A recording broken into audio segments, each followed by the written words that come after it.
Hace un año estuvimos hablábamos de que estuviste en Guantánamo, saliste de Cuba en el año 94, te tiraste al mar.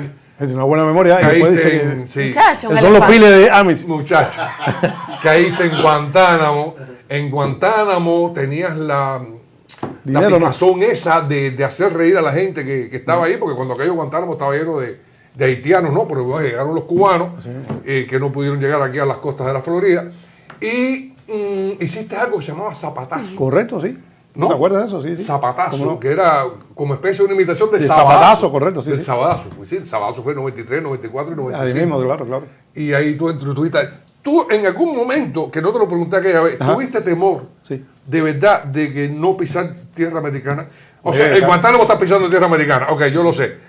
Pero de ser virado para atrás. Sí, todo el que estaba ahí yo creo que tenía el temor. Ellos nos sembraron un poco el temor. Ahí todas las mañanas nos despertaban en el amplificador. Esa era la voz de Matutino. La Diana Matutina. Era una señora, Escuela del Campo, era una señora con un acento americano en español. Decía, ustedes no viajarán a los Estados Unidos nunca. Ay, qué clase joder. Todos los días, porque era un comunicado que te leía, ¿no? Los Estados Unidos les está diciendo que usted, eso por el altavoz.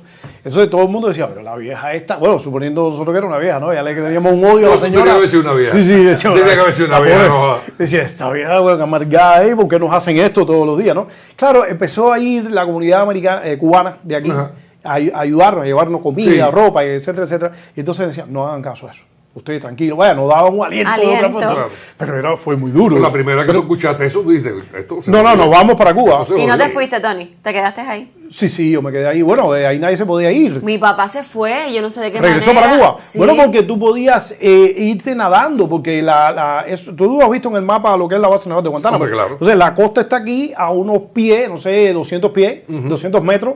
Está la otra costa cubana. De hecho, el atalaya americano está aquí, el atalaya cubano está... Se ven. Ellos decían, los americanos nos decían que ellos se veían, se sacaban los dedos, algunos a veces en son de guerra, a veces en son de paz, porque se sacaban la Coca-Cola, el cubano decía, pasa para acá.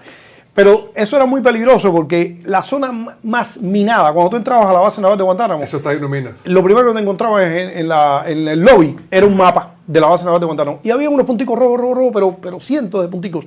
Le preguntamos, ¿y esos punticos qué son? Y nos dijo, son minas que nosotros hemos entrenado poner debajo de las piedras en la costa, en la orilla. Pero son tantas que hemos perdido el control. Ya no sabemos dónde están.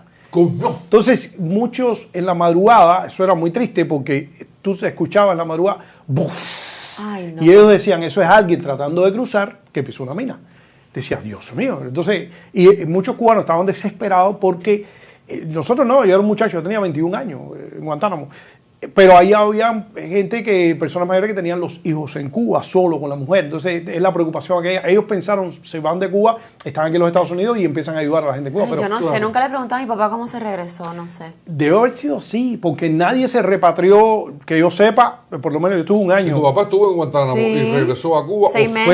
Fue nadando. O fue nadando o fue deportado de la base para Cuba, no sé. Sí, que eso no era muy, porque tenía que haber sido... No era muy común eso. No, te deportaban, fíjate, es que Cuba no los recibía, porque la historia en ese tiempo era que los que se queden. Pasó una cosa tremenda. Ellos, los americanos, tú sabes que ellos lo ponen todo en datos, ¿no? Sí. Entonces, cuando el Mariel, ellos hicieron unos libros que eran para identificar los tatuajes de las cárceles cubanas, lo que significaban. Era muy interesante, porque como llegaron tantos marielitos acá que abrieron las cárceles en Cuba en esa época, entonces muchos tenían tatuajes que eran hechos de sangre, lo que significaba, tú sabes que eran símbolos que se ponían. Entonces ellos, cuando llegaron los cubanos, era un libro de tatuajes cubanos, no tatuajes. Con el significado entonces te decían, te desnudaban, te miraban ahí tatuajes que tú tenías, abrían el librito y decían, este tiene 3 punticos aquí, 4 punticos allá. Eso significa son códigos. Entonces, yo empecé a ver que de buenas a primeras ellos se enteran, los delincuentes o la gente que habían tenido hechos delictivos, y entonces empezaron a quemarse. Habían amigos que llegaban ahí y me decían, oye, tú puedes coger una cuchara caliente y ayudarme a quemar un tatuaje que tenía, claro. Y entonces se quemaba, una quemada para toda la vida, pero por lo menos el tatuaje no se le veía. Y esos los empezaron a poner como en celdas de campamentos de aislamiento. Y supuestamente nosotros nos enteramos que esa gente finalmente terminaron abriéndole la puerta y los tiraron para Cuba. Pero eran personas con hechos delictivos heavy. Sí, claro. Mira, yo tengo una anécdota, que yo, al lado de mi cabaña, había unos personajes que estaban ahí, medio raros ellos, pero vivían al lado de mi cabaña. Eran cabañas, cada cabaña tenía 24 personas, más o menos, ¿no? La cabaña mía era amigos míos, algunos que vinieron en la balsa conmigo, que estaba Moraima, la maquillista. Y al lado había otra tienda de campaña. Pero las personas que había aquí eran un poco raras, pero me llevaba yo súper bien con ella, pero súper bien. Jugábamos pelota y yo le daba con garnatones, había uno que le tenía un ojo de cristal. Pero nos llevábamos súper bien, y yo le daba garnatones, que se iba, pim, pam, y teníamos una amistad casi entre ellos. Y un día nos dice, todo el mundo dentro de las cabañas, y tú sientes, eso era un terreno de golf, para que tengas una idea, que lo agarraron para, lo cogieron, para armar el campamento ahí. Y tú sentías dentro de la cabaña unos así. Tú decías, ¿qué es eso? Eran los MP, que eran Military Police, los policías marchando. Bum, bum. La tierra, mira los animales aquellos, hablando nosotros, las cuerdas vocales de esos tipos eran mastodontes. Y esos tipos marchando, rodearon esa cabaña, nosotros mirando por la rendija, porque nadie podía salir, rodearon esa cabaña, sacaron a todo el mundo de la cabaña, los tiraron en el piso, le ponían hasta aquí la formoleta, le ponen la pata en la cabeza, lo amarraron aquí y lo levantan y se los llevaron a todos. Y entonces cuando vienen, nosotros empezamos a averiguar con los guardias, dicen, oye, ¿qué fue lo que pasó? Se lo llevaron para un campamento.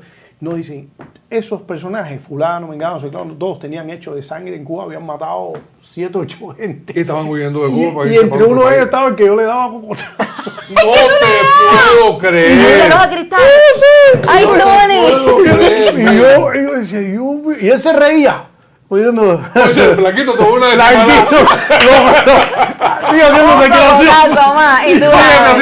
voy a agarrar como un pollo. Y fíjate que decía, Dios mío, bueno, más que se le llevaron. Yo no podía, el tipo me salía por la noche. Yo decía, y decía, ¿y esto qué cosa es? De la locura que había ahí. Y yo dije, mira para esto. Ahí tuviste 6 meses, ¿no? 7 meses. No, un año estuve.